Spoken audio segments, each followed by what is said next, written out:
سیدنا عمار ابن یاسر کا اپنا فہم، جن کے بارے میں صحیح بخاری میں آتا ہے کہ عمار کی زبان کو اللہ نے شیطان سے محفوظ کر دیا، یہ صحیح بخاری میں۔ تو عمار سے پوچھ لیتے ہیں، عمار بن یاسر کا آپ حضرت علی کے ساتھ کمٹمنٹ کا لیول دیکھیں، 93 ایئرز ایج ہے، جنگ صفین لڑنے کے دوران اس وقت 93 کے تھے، وہ 37 ہجری میں شہید ہوئے۔ 93 سال بڑی عمر ہوتی ہے۔ مسجد نبوی کی تعمیر کے دوران یا غزوہ خندق میں خندق کھودتے ہوئے، ان دونوں میں سے کوئی ایک موقع تھا۔ ابو سعید خدری رضی اللہ تعالیٰ عنہ کہتے ہیں کہ صحابہ کرام پتھر لا رہے تھے تعمیر کے لیے، یہ پتھر اٹھا رہے تھے، باقی اصحاب ایک ایک پتھر اٹھاتے تھے، سیدنا عمار ابن یاسر دو دو پتھر، اتنا ان کا ایمان کا جذبہ۔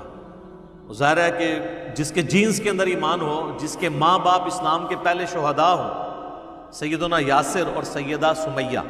رضی اللہ عنہما وعلیہم السلام، اسلام کے پہلے شہید، جنہوں نے ابو جہل کی تکلیف اٹھائی، تو ان کا بیٹا پھر یہی ہوگا نا۔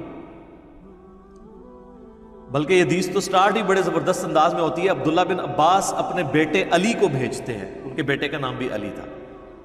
اور ایک اور تابعی کو کہ جاؤ ابو سعید خدری سے جا کے ان کی حدیث سنو، وہ حدیث جو بیان نہیں کرنی چاہیے پبلکلی، یہ کہتے ہیں نا بیان نہیں کرنی چاہیے۔ اور عبداللہ بن عباس تو حدیثیں سنوائی وہی کرتے تھے، چلیں انہوں نے کہا ان سے حدیث سنو۔ ابو سعید خدری تو ان 7 صحابہ میں ہیں جنہوں نے سب سے زیادہ حدیثیں روایت کی ہیں، آگے وہ بھی تیار بیٹھے ہوئے تھے، بھی سینکڑوں حدیثیں ان کو یاد ہیں، تو انہوں نے نہیں پوچھا کہ کیڑی حدیث سنن آئے ہو، ان کو بھی پتا تھا وہی والی جو انجینئر صاحب بیان کرتے ہیں، اور آپ کے علماء نے پابندی لگائی ہوئی ہے۔ تو کہتے ہیں وہ اپنے باغ میں کام کر رہے تھے، تو ہم نے کہا کہ حضرت ہمیں ابن عباس نے بھیجا ہے، اور وہ کہہ رہے ہیں کہ جا کے ابو سعید سے ان کی حدیث سنو۔ ابو سعید کو تو سینکڑوں ہزاروں حدیثیں یاد ہیں، انہوں نے پوچھا کیڑے علی، تو انہوں نے کہا کہ سنو۔ پھر انہوں نے یہ حدیث شروع کی کہ اس طریقے سے تعمیر کا موقع تھا، سب لوگ ایک ایک پتھر اٹھا رہے تھے، اور عمار ابن یاسر 2 پتھر۔ تو نبی علیہ السلام نے اپنے مبارک ہاتھوں سے جو ہے ان کے سر اور داڑھی سے مٹی جھاڑتے ہوئے کہا، وائے عمار، اے سمیہ کے بیٹے، افسوس، یعنی تو کتنی اسلام کے لیے خدمت کر رہا ہے، افسوس تجھے ایک باغی جماعت قتل کرے گی، تو انہیں اللہ اور جنت کی طرف بلائے گا، اور وہ جماعت تجھے دوزخ کی طرف بلا رہی ہوگی۔ اب یہ بڑے سخت الفاظ ہیں صحیح بخاری میں 2812 کہ سیدنا علی کے سپورٹر سیدنا عمار بن یاسر اور ان کی جماعت کو نبی علیہ السلام نے کہا جنت کی طرف اور اللہ کی طرف بلانے والی جماعت، اور ان کے مخالفین کو یعنی اہل صفین کو، حضرت معاویہ رضی اللہ تعالیٰ عنہ کی جماعت کو دوزخ کی طرف بلانے والی جماعت، اور پھر ساتھ کہا باغی، پولیٹیکل ٹرم میں بغاوت، یہ نہیں ہے کہ وہ اسلام سے باغی ہو گئے تھے، یعنی پولیٹیکلی خلیفہ برحق کے خلاف انہوں نے بغاوت کی، جس کی اطاعت واجب تھی، وَأُولِي الْأَمْرِ مِنْكُمْ کے تحت سورہ نساء کی آیت نمبر 59، اطیعوا اللہ واطیعوا الرسول وَأُولِي الْأَمْرِ مِنْكُمْ۔ تو یہ حدیث ہے جی، اور یہ حدیث جب پریکٹیکلی سامنے آئی جنگ صفین میں، سیدنا عمار بن یاسر شہید ہوئے، حضرت معاویہ کے ایک فوجی تھے ابو الغادیہ جو اصحاب شجرہ میں سے، اور صحیح مسلم میں حدیث ہے کہ اصحاب شجرہ جو ہے نا، جنہوں نے بیعت کی ہے اس درخت کے نیچے صلح حدیبیہ کے موقع پر، جو سورہ فتح میں بھی ذکر ہوا ہے اس کا،